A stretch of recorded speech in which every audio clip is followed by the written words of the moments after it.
Today we're going to talk more on the fundamental analysis, and we mainly will be focused on how the geopolitical events and the impact to the financial market. Once again, welcome you guys to join us today.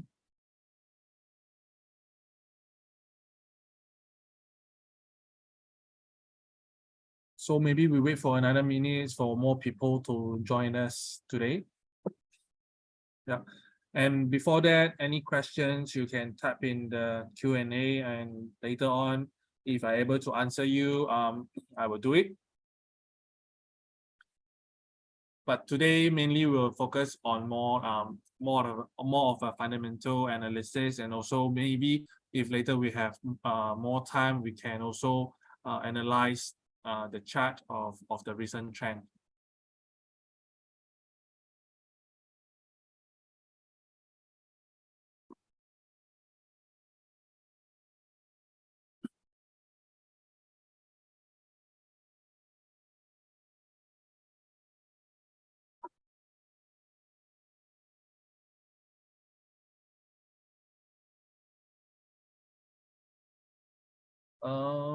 Okay, all right. So without wasting any time, we shall start. So before we start, let me read out my disclaimer just to protect myself.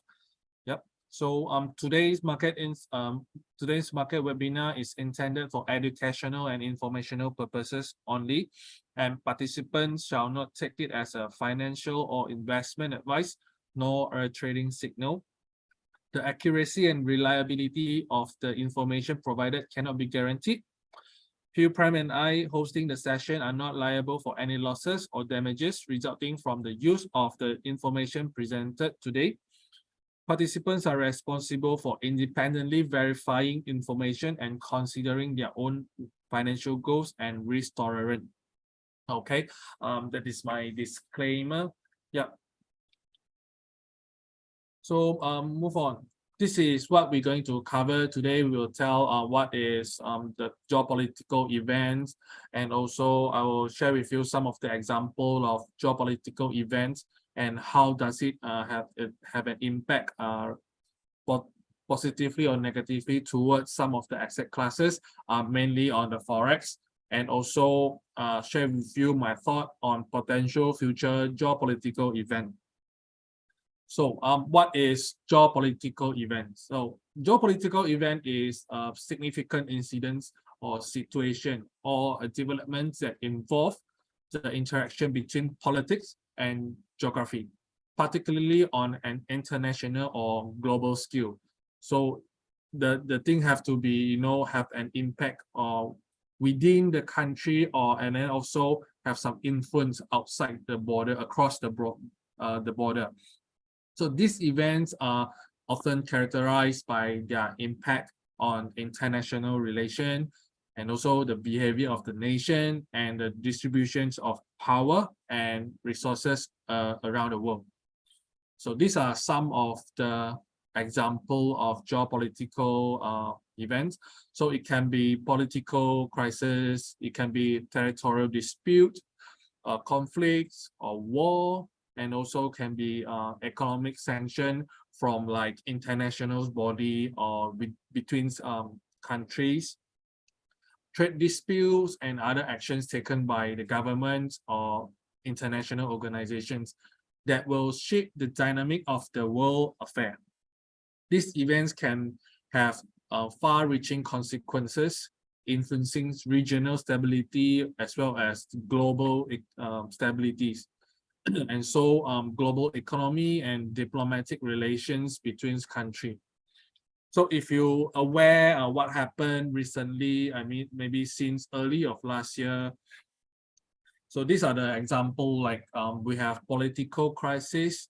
So this one is the domestic crisis, because we know last time, I think few months ago, there's a Russian mutiny where some troops, the president of Russia claims that some troop they betray him and want to throw him down the throne, but after that I think it quickly solved within a few days, so it didn't escalated to a very major event. But other things like political crisis like Brexit.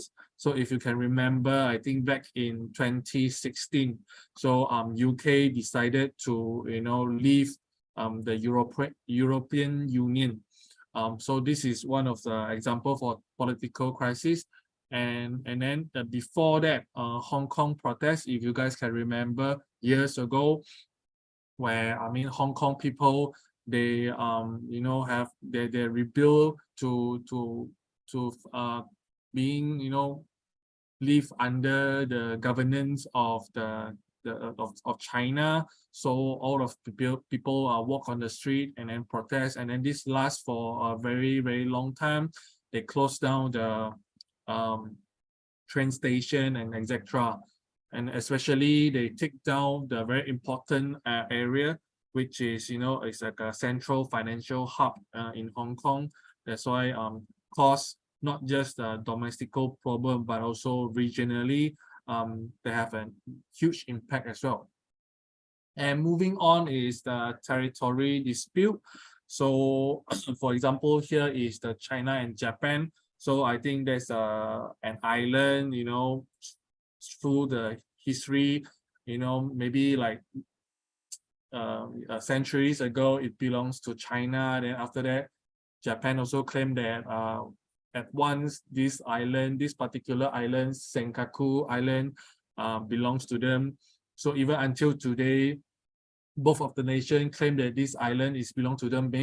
I think because also this island have some rare resources. So yeah, both country, they want to step their foot on this island. Yeah, and then this one also will escalate to the relationship between the two nations, because if you know the history, these two countries after World War II, yeah, they has been fighting, right? And another example for you guys will be the Israel and Palestine. We know also recently they have been like bombing each other.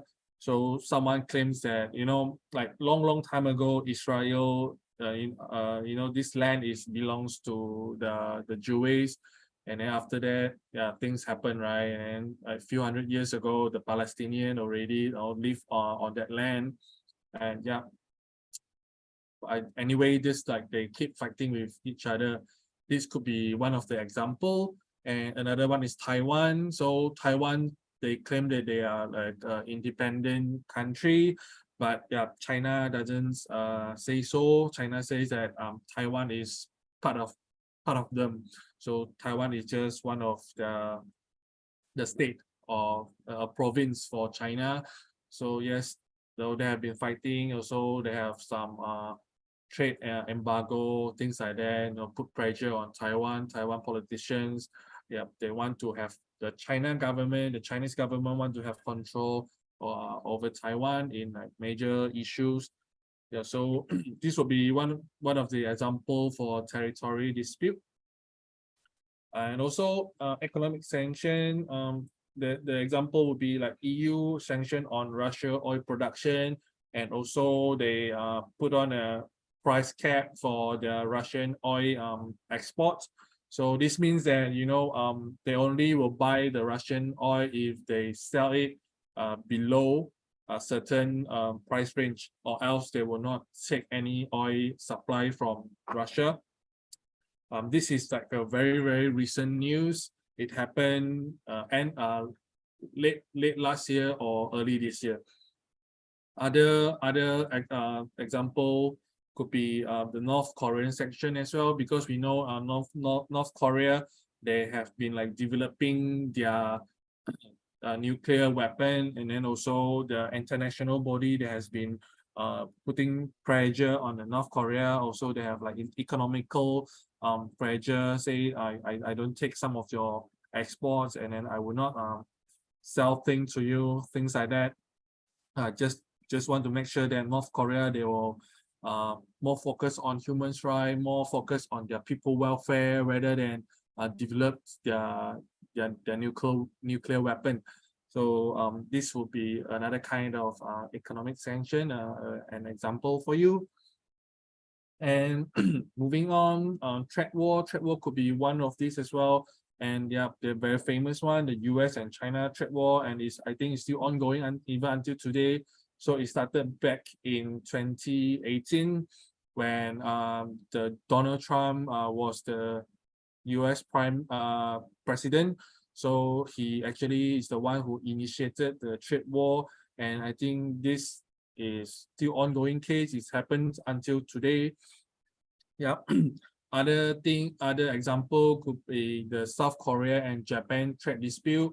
So yes, these two countries, according to the history, both countries also, they have invaded each other, and then, even until today, they are not happy with each other. They always have some trade dispute. And like last time, like in the past decades, when South Korea, they want to have the technological advancements, they want to build their own chips and some things, and Japan's reluctant to export some of those very important parts for South Korea to move on with their tech developments, things like that. And then also South Korea, they also reluctant to sell some of the goods or some of the stuff to Japan. Yeah, this is like the example. And another one is Australia and China, because we know Australia, they are very rich in commodities. They are very rich in some of the metals. And we also know that China is one of the top importer for commodity.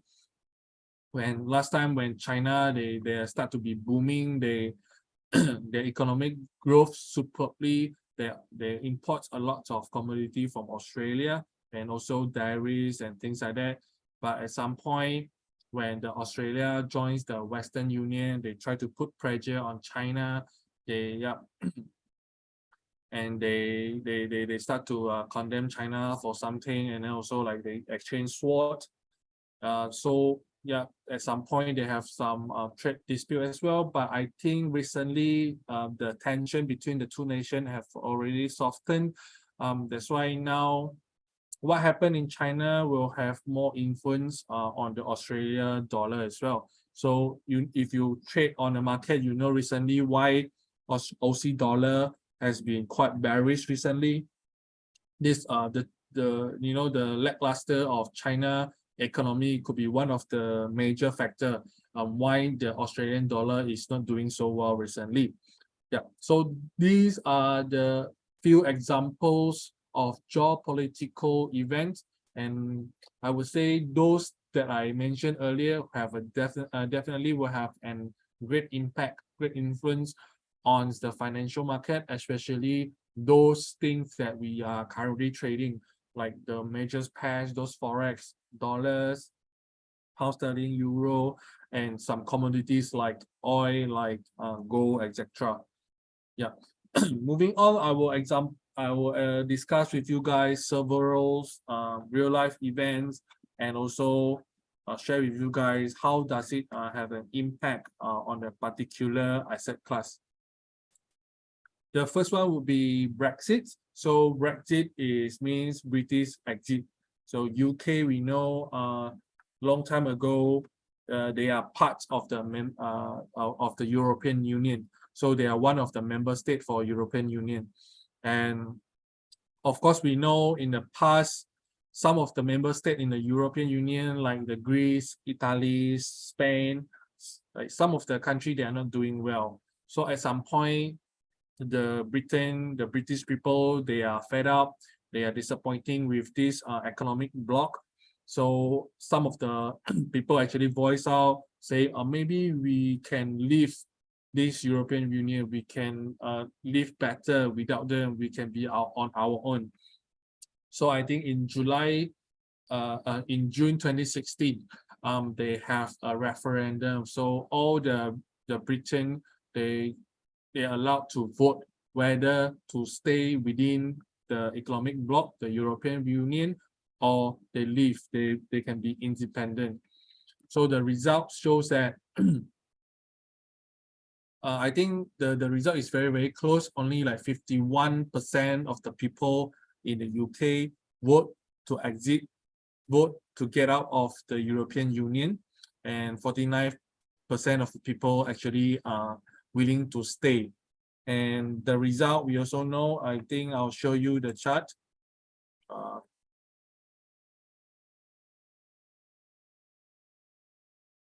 So let's see what happens. So that the geopolitical event happens in 2016. So we've moved back to 2016. Yep. And it happened in June. If I'm not mistaken, was on 26th of June when the result of the referendum is out. So yes, you could see what happened to the pound sterling. So people actually, they are not confident that UK, they can be with themselves, you know. What happened to this?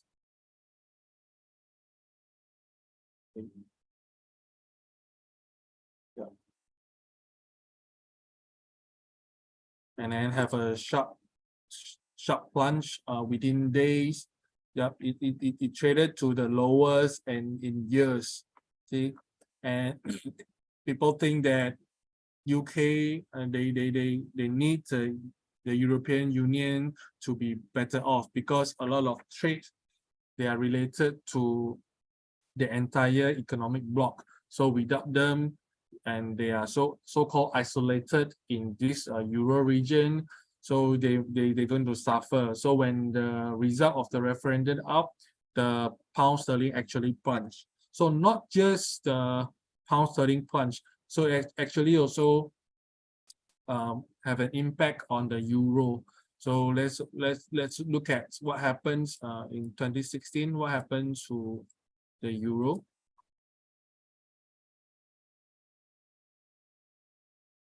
Again, the impact on the euro is relatively lesser if you compare to the pound sterling. But you see on this particular day, the volume for open a short position also quite high as you compare respectively to the previous and the post date after the referendum. On the day, actually there's a shock because we also know that there's only just a few very strong countries within this European Union. The strongest one, the big brother of the European Union, would be Germany, and also France, and then moving up would be Italy. So in the past, UK actually is like a third or the second strongest economy within this economic bloc. So when the UK decided to get out of this economic bloc, get out of the European Union, people also worry that could the European Union survive? Could the European Union become worse off? Oh, because like long time ago, if you can remember, I think in 2008, Greece, they have a sovereign debt crisis where the country nearly default on their sovereign bond. They could not meet their obligation, and after that, countries like Italy, Spain, who else? A few countries, they are having a similar problem because in 2028 we have this global financial crisis where the Lehman Brothers collapse. So people also think that UK is one of the strong muscle in this European Union. So when UK decided to leave, it could have a very negative impact on the euro strength as well. That's why you could see there's a punch. But I mean, overall, before that, the euro is already traded in a very low region. Yeah, it's plunged from like 1.4, the peak, to nearly 1.11, 1.12. These regions plunged quite a lot. That's why we can see the impact on the euro despite it's a plunge, but it's not as the impact is not as huge as the pound sterling.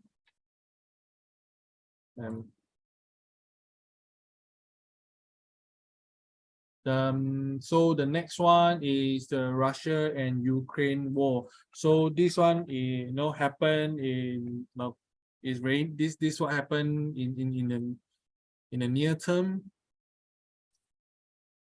It happened last year in February 2022 when Russia invaded the Ukraine, because they say Ukraine they're going to join the NATO, join the Western Union, and it will be a potential harm to the border of the Russia.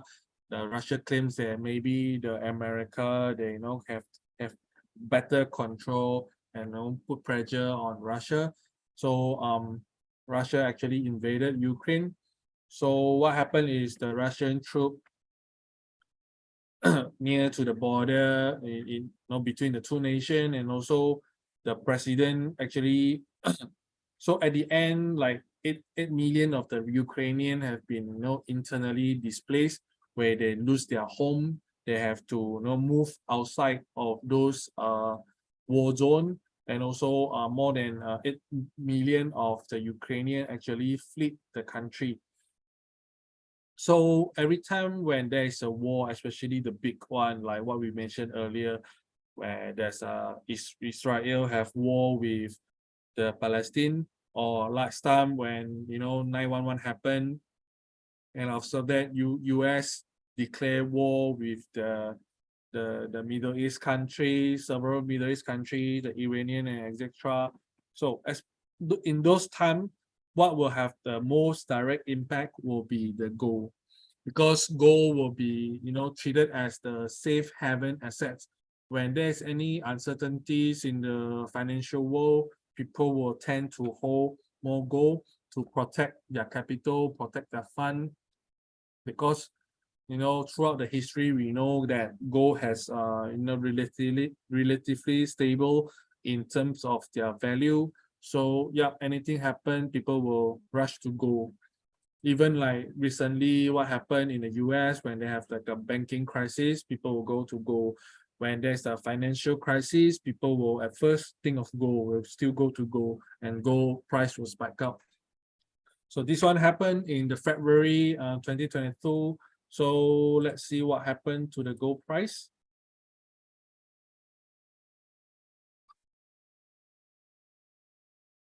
Yep. You can see actually the price from below 18,000 no 1,800, and quickly escalate to break above the 2,000 mark. So it actually nearly touched the historical high of the gold price, because remember last time gold price highest was just 2,076, and when the war outbreak, the gold prices actually hits to the top, the highest, to 2017. So just like a few points before to hit its record highs. So maybe in the near term, we want peace, but yeah, if anything, something happen, any hanky-panky things happen, when you think that there's something's going to be not safe in a financial world, we can always look at the gold price. But also there's other kind of safe haven assets. One of it will be the dollar, the US dollar, because we know that the US economy is the strongest now in the world. We all know, of course, China is picking up, but yeah, at the moment, US, the economy is still the most stable, the strongest one. So yeah, it leads to the value of the dollar would be relatively more stable and valuable. So yep, the dollar would be one of the safe haven asset as well. People may also hold more dollar if there anything happen. And the new one, the recently one, would be the crypto, BTC. Maybe because like last time when the banking crisis happened, not just that people will rush to go, some of the people that are familiar with the cryptocurrency, people will go to hold more Bitcoin as well. So Bitcoin will be one of those. Yeah. And let's move on. Yeah, so the next episodes of what happens after after Russia and Ukraine, they have the war, and all the Western allies, the Western people, the NATO's, they try to put pressure on the Russian. So one of the example will be the economical sanction. So the EU decided to have the sanction against the Russia, and we all know that Russia is one of the top exporter for crude oil. And also, during the wartime, of course, the Russia needs to fund their war. So when they need the funds to fund their war, they need to get the money from what they have. So they need to export what they have, which in the case would be the crude oil. And EU sanction against Russia is to, stop them from making money to export their oil, and maybe there's a chance for them to end the war as soon as possible. So the Russian invaded Ukraine in February 2022, and after that EU proposed to and also approved to ban on the oil import from Russia. But then after that, they just put on the price cap on the Russian seaborne. I think, if I'm not mistaken, was just like $60 per barrel. And also this year, February, they extend and also have more sanctions on Russia. They also have sanctions on all the petroleum product that is export from Russia. Yeah. So let's see what's happened to the oil price.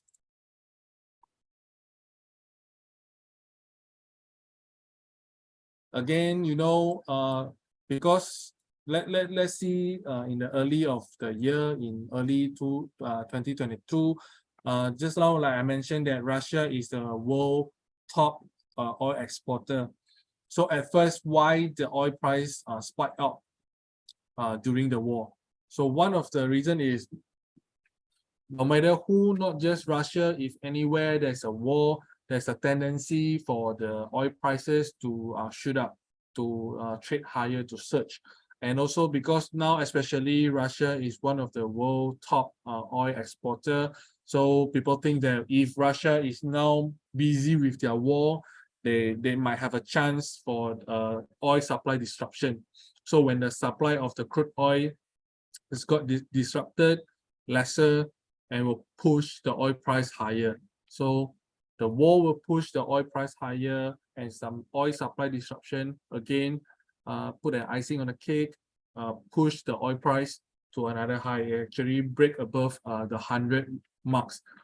And then after that, when the price cap applied to the Russia, you see what happened. The price for the Russian oil have been kept in a very low range, and it was moving sideways after December. I think the sanction for the oil starts from take effective on the 5th of December, and then ever since, the oil prices actually went sideways. Yeah, and because you might say Russia might not want to export their oil to those countries that apply a price cap to them. But at the same time, Russia, they are still, the war is ongoing. At first, they didn't thought that this war might last for more than a year. Maybe just a few months and then the war will end. But then, I think even until today, the war is still not ended yet. So it's an ongoing thing. And then Russian need the fund, they need the money, they need to export their oil. So no matter what, even the EU place a price cap for the Russian oil, but they still have to export it. And then the price got relatively stable in a very low range. Yeah, it was below $80 at some point. Yeah. So next time, if things like that happen, and then you make your own analysis, you can refer back to what happened in the past, in the history, and then you can gauge the price movement of the future price movement of those the assets. The next one will be the US and China trade war. So it is still ongoing. So it was initiated by the US then President Donald Trump when he took the office in 2016. He says that it is not fair for the US to trade with China because China export more to the US and US export less to the China. So the term of trade in between these two countries is not balanced. Meaning to say the China sell more thing to US, but then China didn't take the same amount of thing from the US. So the trade is not balanced, and all the treaties, all the term of trade is very unfair for the US. This is what the Donald Trump say. Excuse me. Yep. And so Donald Trump initiate a wide range of tariffs from the electronic products and then some raw materials and so agricultural products, like a very wide range. And they're talking in terms of like few hundreds of billions of product. And of course, when someone have sanction on you, have a high tech tariff on you, China also fight back. China also want to show their muscle. They say, US, you need us as well because we export the cheaper raw material to you. You need those to expand your economy. So this the war has been ongoing even until today. And let's see what happened since January 2018 for the dollar.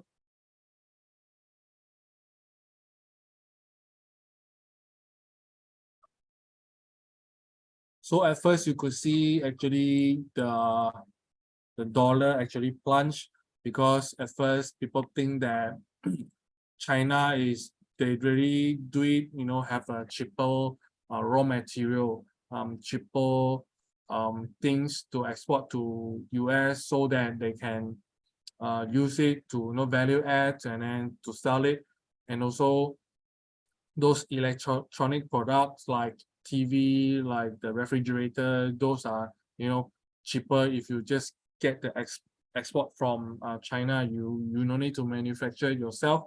And so at a very short term, actually the dollar plunged. And you see after that, why the dollar rebound is also because they think at first they think that Donald Trump is quite crazy. I think they say this is yeah, he got out of his mind, he doing a wrong thing. But after that people think that this might actually help the US economy. The manufacturer in the US start to start to rebound. People take more things domestically rather than get things out of the country. So the economy actually grow better. And so that after that, the US dollar actually rebound. So, yeah. So this kind of thing is quite hard for us to analyze because this is very depend on how the market perceive it. At first, they think the US might need the China more, so weaken the dollar. People start to sell the dollar, but after that, a few months later, after they wait and see how the development of the trade war between the two nations, and they think that it might actually help the US economy, and they have the gain back the confidence of the dollar. And after that, yeah, the dollar actually rebounded, actually in a quite high percentage.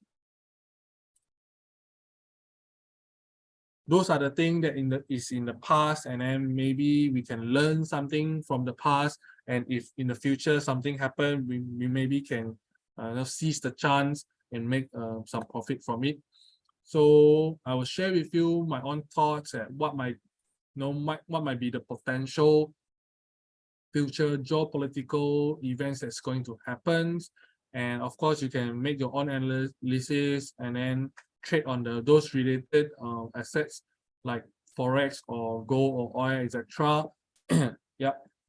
So the one that I think will be the de-dollarization. Why is it? Because we know China now growing to be the second largest economy in the world, and maybe soon in a decades or two, maybe they will become the largest economy in the world. So they're becoming more influential in the global trade. And also China now has been promoting their currency, the renminbi, or some of the people call it the yuan. Yep.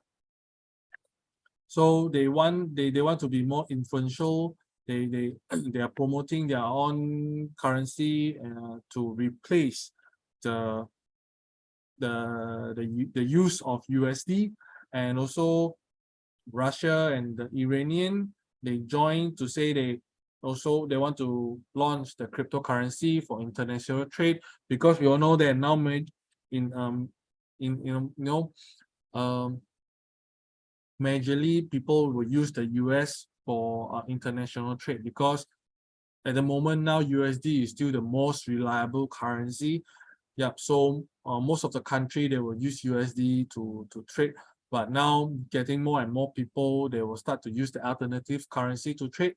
Like China, they have been advocates to use their yuan, the renminbi to trade, and Russia and Iran, they have plans to accept cryptocurrency. And also for Saudi Arabia, because we all know that why USD is very strong, because USD is used to for a lot of commodity to denote in the USD, like the oil denoted in the USD, and then gold denoted in the USD. So a lot of things denoted in USD, and then also USD is the reserve for many countries. So, and then now if Saudi Arabia, the main world oil exporter in the world, they get the approval to sell oil in other currency rather than using the USD. So in the longer term, the influential for the USD might be softer, will be weaker. And then at the same time, in 2022 and 2023, Argentina and Brazil, they agree to trade with China while using yuan. They will no longer use the USD to trade, to use it as an intermediate currency. So they will use yuan to trade with each other. And if you're aware, there's an economic bloc, we call it BRICS. So including Brazil, Russia, India, Indonesia, and China. So within these few countries, I think they will start to use the yuan to trade between each other.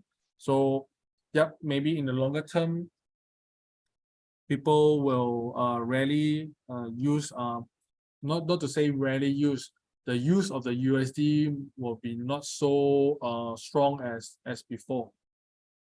And also in their forex reserve is the same. So in Egypt, they announced that they have the intention to issue the bond in yuan to raise their capital.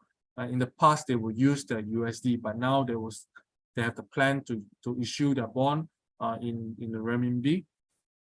And also Russia, they always is the enemy for USD. So since 2021, they will eliminate the dollar from their national wealth funds, so to reduce their vulnerability to the Western sanction. So they don't want to tie up with the USD, so that they can have the control over their national wealth fund. So they have already eliminated the dollar from their fund.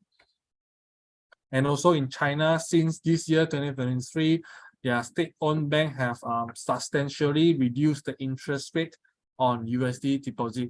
So last time when people deposit the USD in the China state-owned bank, they will gain certain amount of interest rate, but now they discourage people to have USD deposit. That's why they cut the interest rate for the USD deposit. So this is another way to reflect that they just want to minimize the use of the USD.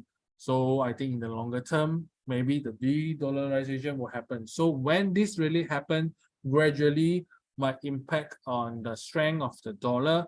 At the moment, DXY is now traded near, I think, 103. So it could be happen, trade below 100 or trade below 80, 70s. That could happen one day, but we don't know. We don't know how this thing develop. But if you smell something, you think that something's happened, yeah, you can try to short on dollar, and or you do other thing. You can open long position with those that against the USD. The next one that I think might happen is the sovereign debt crisis. So two things. One thing, if you can remember, I think mid of this year, US, they actually have this debt limit crisis. So nearly the US going to default. They cannot meet their debt obligation thing in June, but they already reached the debt limit of 31.4 trillion in January. Yeah, so Janet Yellen, the Treasury of the US, and then she, just like tuning the account, the book. So it actually lasts until June, and then at the end they pass the debt ceiling bill, so they avoid such thing from happening. But this thing is like a never-ending thing. The debt for the US is going to be just higher and higher. So we don't know one day this will burst or not. So yeah, this is one thing. Another thing is within the European Union. So just now we mentioned that in 2008, Greece, they actually have the sovereign debt crisis, and then it's not just happened in just Greece. It's also happened to some of the countries like Italy and Spain. Yeah, and it's nearly go bust, but and then some of the people to step up to build up them, like the ECB, IMF, and also some of the bodies, they actually come out to build and solve this issue. So after that, the European Union actually have these austerity measures imposed, so to avoid this thing from happen again. But then we know what happened in 2020 when the world, having this COVID, and a lot of people, they need funds to boost their economy, because when everything locked down, is very miserable. So the European Union, they actually get rid of these measures, and so the measures have lifted, and so for people, for the country to recover from the COVID-19. So yeah, the measures is already lifted, and you know what happened, and then now the economy in the European zone is quite wobbly. It's not as good as we thought, and especially after they have, after COVID, and then they have the zero interest rate, and then after that they have like a very high inflation, and then now the ECB try to control the high inflation, and then raise the interest rate to a very high level, try to tame the inflation. But that have a drawback as well, like a sudden break when you drive in a high-speed car. So it might harm the stability of the financial markets. So we don't know really what's going to happen next, but we have to be more careful, be more cautious for what's going to happen in the future. So yep, sovereign debt crisis might be one of those that might happen in the future. Yeah, this is all for my sharing today. We talk about the geopolitical events and the impact on the financial markets, and the direct impact on several asset classes. I hope that it might help you in your future trading. Yeah, now I will answer some of the questions from you guys. Gun, I want to change my way of trading, which is emotional and greedy. Oh, this is very interesting, because moving on, I think we will launch others webinar, and we will talk on those the psychology behind the trading, to see how can we trade more rationally, and how can we use the tools of technical analysis to track better. We can build our own principle. Stay tuned. Please come if we have such sharing sessions. Please join us.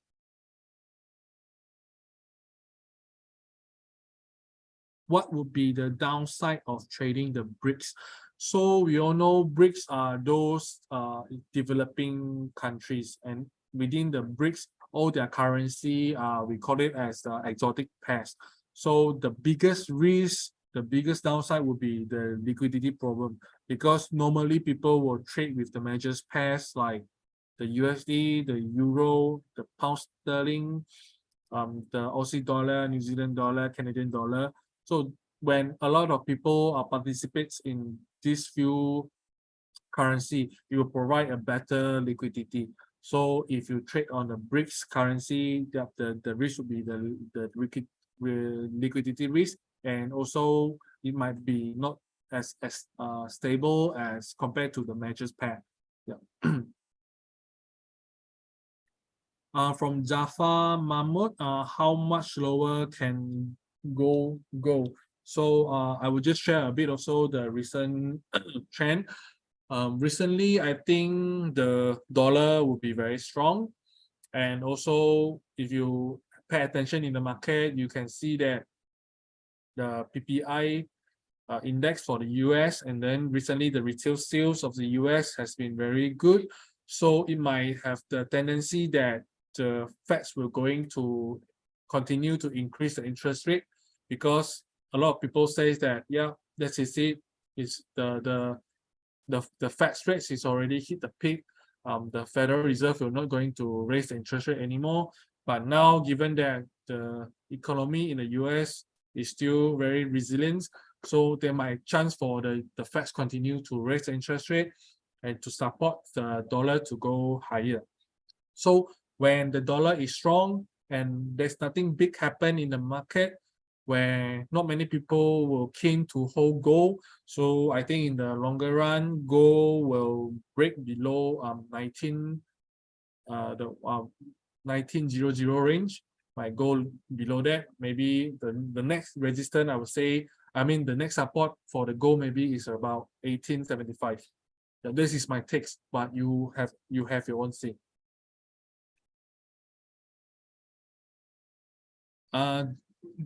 Zulkarnain, are Ireland also trying to get out of UK?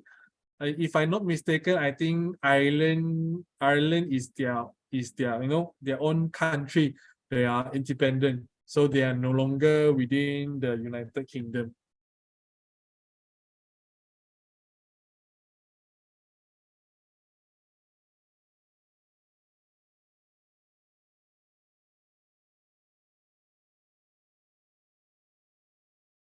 The altcoin in the crypto world, but to be safe, I think Bitcoin will be the safest cryptocurrency amongst all, because it is the biggest and also have a more firmer market capitalization. So I'm not sure. I'm not so sure the relationship between the Bitcoin and the Litecoin. It might gone haywire. Yeah. From Helma, DXY falling wedge. I think at the moment we'll just have a minor retracement. Overall, for me, I have a bullish bias for the DXY.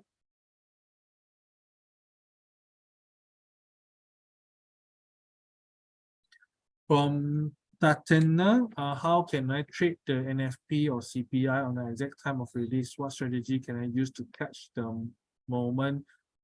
For Tatenda, we also have the plan to launch, and maybe we'll discuss on those best strategy for day trader. So if day trader, we might include in trading with the news. But of course, the downside, the risk for it will be huge, because we really cannot gauge what's the price movement after the NFP release and or the CPI release.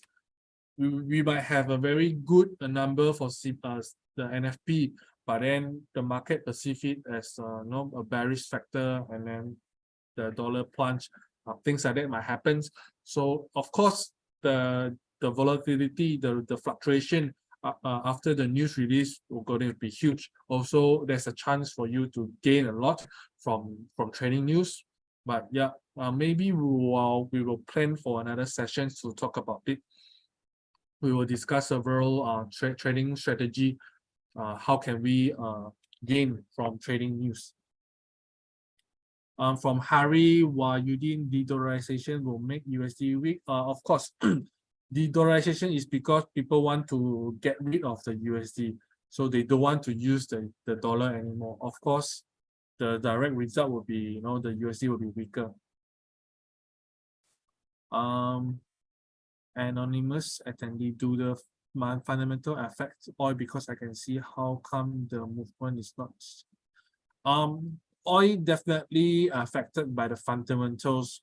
For example, now the recent trend, why suddenly the oil stopped from raising, the ease from this bullish momentum, because recently people keep talking about they worry about the China economy. The China economy seems like it's not recovering as better as the market expected. So that's why they have a very negative impact on the oil price. That's why now oil price have dropped to near $80. It was like near to $83 for WTI, right? So definitely the fundamental will affect the oil prices.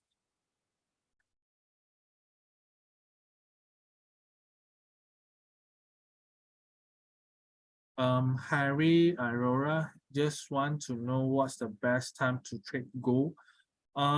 So I think the best time to trade gold will be the Euro opening sessions, and also for the US opening session. So these are the two opening session, like at 9 o'clock in the Euro and 9 o'clock in the US. So tune it to your respective time zone. Yeah, maybe the price, the volatility for the gold price will be more volatile. I think I cannot take all the question from you guys, because I see a lot of question from you guys. Is a very good interaction, but I'm sorry, it's nearly the time, so I'm so sorry. But hopefully I can see you guys again in the next sessions. We will talk more on the psychology side, and some of the trading strategy. And of course, if you have any interested topic, please let your account manager know. Tell them what you want, and then we try to provide for you.